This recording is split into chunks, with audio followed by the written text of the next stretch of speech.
person behind the screen, so don't hate me, but I think the 7th Doctor's titles is my favourite title sequence in Doctor Who. No, wait, please, don't, no, hey, stop! Let me explain. So the year was 1987, and at this point the BBC couldn't care less about the show.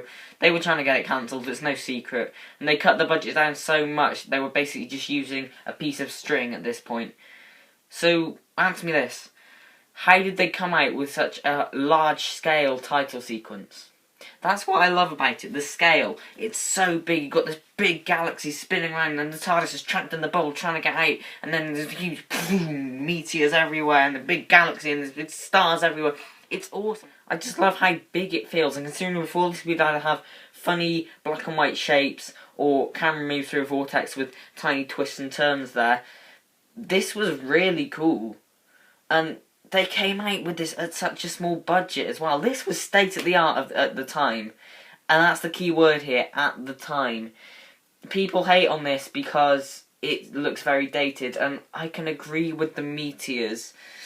But this was... I come back to this point, 1987, budget of a piece of string, they came out with this. It looked good. And I'm sorry, but people will say the same thing about the Series 8 titles, or like the Series 1 titles. In like 20, 30 years' time, they will say the same thing. It's not... Things date over time. That's just the way of the world. Things do date. People will say exactly the same thing about the new series titles. They'll say, oh, look at that, it's so bad. But it's not even that bad in the first place. In the end credits, when the TARDIS spins around and goes,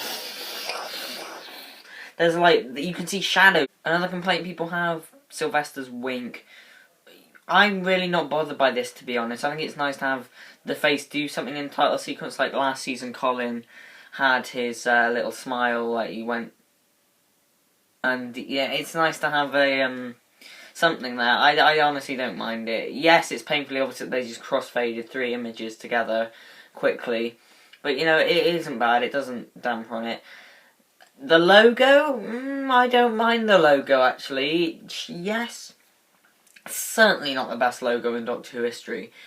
But I can't help but love it just because how it enters. You know, you see the letters Who tumbling down and the camera goes, follows him along. Doctor Who.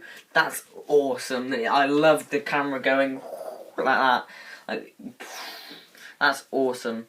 And yeah, I don't mind it. The theme tune. I don't mind it again. Yeah, I'm kind of puzzled on this. I like how the middle 8 is in the title sequence, but then again the theme seems a bit...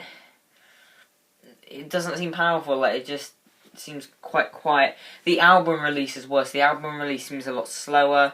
There's not a lot of sound effects in it. And I much prefer the TV release. I just... If this was the 80s theme, then I'd love it, because the 80s theme is the best. But this title sequence, it just sums up what I want from a title sequence. The scale, the energetic camera movements, the Doctor's face, and the awesome scenery. That's why I love it. Feel free to hate me. Leave your thoughts in the comments below, and if you enjoyed this video, like, subscribe, and I'll see you on my next one. Take care now.